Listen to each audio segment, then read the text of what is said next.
విజయవాడ దుర్గమ్మ ఆలయంలో తొలిసారిగా వారాహి ఉత్సవాలు జరగబోతున్నాయి.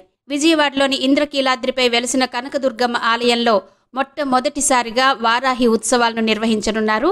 జూలై 6 నుంచి 15వ తేదీ వరకు 9 రోజుల పాటు ఈ నవరాత్రులు జరుగుతాయని శ్రీ దుర్గా మల్లేశ్వర స్వామి దేవస్థానం ఈవో రామారావు ఆదివారం నాడు వెల్లడించారు. జూలై 6న ఆషాఢం మొదలవుతుంది. నెల రోజుల పాటు ఆలయంలో ఆషాఢమాస సారె మహోత్సవం నిర్వహిస్తామని తెలిపారు. ఈ సందర్భంగా అమ్మవారికి భక్తులు సారె సమర్పణకు అన్ని ఏర్పాట్లు ఇప్పటికే పూర్తి చేసినట్టు వివరించారు. ఇక జూలై 14న తెలంగాణ మహంకాళి ఉత్సవ కమిటీ ఇక్కడి దుర్గమ్మ వారికి బోనాలు సమర్పిస్తుందని పేర్కొన్నారు. జూలై 19 నుంచి 3 రోజుల పాటు శాకంబరీదేవి ఉత్సవాలు జరుగుతాయని వివరించారు. మహానివేదన సమయంలో ప్రోటోకాల్ దర్శనాలు నిలిపివేయనున్నట్టు కూడా తెలియజేశారు.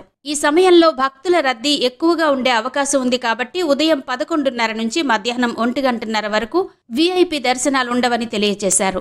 నవరాత్రుల్లో భాగంగా ప్రతిరోజు సాయంత్రం వారాహిదేవికి అర్చనలు నిర్వహిస్తారు. చివరి రోజున వారాహి హోమం, పూర్ణాహుతి జరుగుతాయి.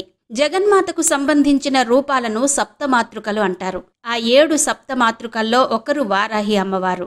పురాణాల ప్రకారం రక్తబీజుడు, శంభు నిశంభులు వంటి కొందరు రాక్షసుల సంహారంలో వారాహి అమ్మవారి ప్రస్తావన కనబడుతుంది. లలితాదేవి సర్వసైన్యాధ్యక్షురాలే వారాహి అమ్మవారని పురాణాలు, గ్రంథాల్లో పేర్కొన్నారు. అమ్మవారి రూపం వరాహముఖం. 8 చేతులతో పాశం, నాగలి, శంఖు చక్రాలతో పలు ఆయుధాలు చేతబట్టి గుర్రం, సింహం, పాముపై సంచరిస్తుంది. ఇక లలితాదేవి స్వరూపమైన వారాహి అమ్మవారిని పూజిస్తే అహంకారం తగ్గుతుందని అంటారు. వారాహిదేవిని పూజిస్తే కష్టాల నుంచి విముక్తి, శత్రునాశనం కలుగుతుందని కూడా చెప్తారు.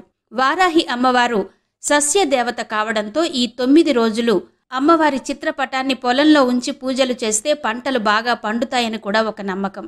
అమ్మవారి ధ్యానం దీర్ఘకాలిక వ్యాధుల నుంచి ఉపశమనం కల్పిస్తుంది. ఇక జ్యేష్ఠ మాసం చివరిలో అమ్మవారి దీక్షను చేపడతారు. శరన్నవరాత్రుల్లో ఎలాంటి నియమాలు పాటిస్తారో వారాహి నవరాత్రుల్లోనూ అలాగే కఠినంగా దీక్ష చేస్తారు.